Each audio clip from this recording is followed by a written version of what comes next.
Ice cream వల్ల asthma వస్తుందా?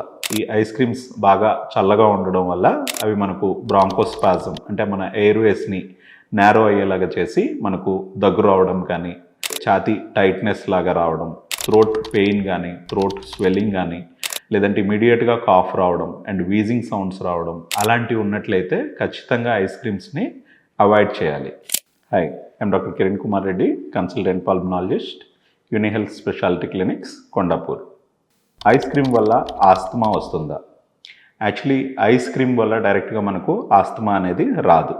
కానీ కొంతమంది ఆస్తమా పేషెంట్స్లో ఈ ఐస్ క్రీమ్ తినడం వల్ల ఆస్తమా సిమ్టమ్స్ ట్రిగ్గర్ అయ్యే అవకాశం ఉంటుంది. పర్టికులర్లీ ఈ ఐస్ క్రీమ్స్ బాగా చల్లగా ఉండడం వల్ల అవి మనకు బ్రాంకోస్పాజం అంటే మన ఎయిర్వేస్ని నేరో అయ్యేలాగా చేసి మనకు దగ్గు రావడం కానీ, లేదంటే ఛాతీ టైట్నెస్ లాగా రావడం, పిలికూతలాగా రావడం అలాంటిది ఆస్తమా పేషెంట్స్లో పర్టికులర్లీ మనం చూస్తూ ఉంటాం. సో అలాగని ఆస్తమా పేషెంట్స్ ఐస్ క్రీమ్ అనేది కన్జ్యూమ్ చేయకూడదా అంటే అలా కాదు. పర్టికులర్లీ ఎవరికైతే ఇలాంటి సిమ్టమ్స్ వస్తున్నాయో అంటే ఐస్ క్రీమ్ కన్జ్యూమ్ చేయగానే ఇమీడియట్గా మనకు థ్రోట్ పెయిన్ కానీ, థ్రోట్ స్వెల్లింగ్ కానీ, లేదంటే ఇమీడియట్గా కాఫ్ రావడం అండ్ వీజింగ్ సౌండ్స్ రావడం అలాంటివి ఉన్నట్లయితే ఖచ్చితంగా ఐస్ క్రీమ్స్ని అవాయిడ్ చేయాలి.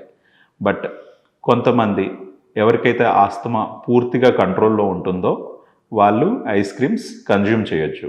ఐస్ క్రీమ్ కన్జ్యూమ్ చేసినా కూడా సిమ్టమ్స్ రాకుండా ఉండాలి అంటే కొన్ని జాగ్రత్తలు తీసుకుని మనం సిమ్టమ్స్ ఎక్కువ అవ్వకుండా చూసుకోవచ్చు. పర్టికులర్లీ ఐస్ క్రీమ్ కన్జ్యూమ్ చేసే ముందుగా మనం ఏదైనా హాట్ బెవరేజ్ లైక్ టీ కానీ, లేదంటే హాట్ వాటర్ కానీ కన్జ్యూమ్ చేసి ఆ తర్వాత కానీ ఐస్ క్రీమ్ కన్జ్యూమ్ చేసినట్లయితే సిమ్టమ్స్ వచ్చే అవకాశాలు కొంతవరకు తగ్గుతాయి.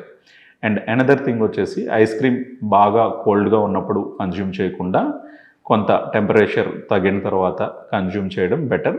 అండ్ అది కూడా స్లోగా కన్జ్యూమ్ చేయడం అండ్ ఎక్కువ అమౌంట్స్ కన్జ్యూమ్ చేయకుండా ఉండడం మంచిది. అలా చేసినట్టయితే మనకు ఈ ఆస్తమా సిమ్టమ్స్ ఫ్లేరప్ అయ్యే అవకాశాలు తక్కువ ఉంటాయి.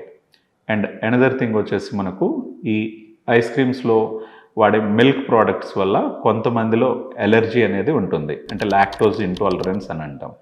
అలా లాక్టోజ్ ఇంటాలరెన్స్ కానీ ఉన్నట్లయితే వాళ్ళు ఈ ఐస్ క్రీమ్ ప్రోడక్ట్స్ని అవాయిడ్ చేయాల్సి ఉంటుంది.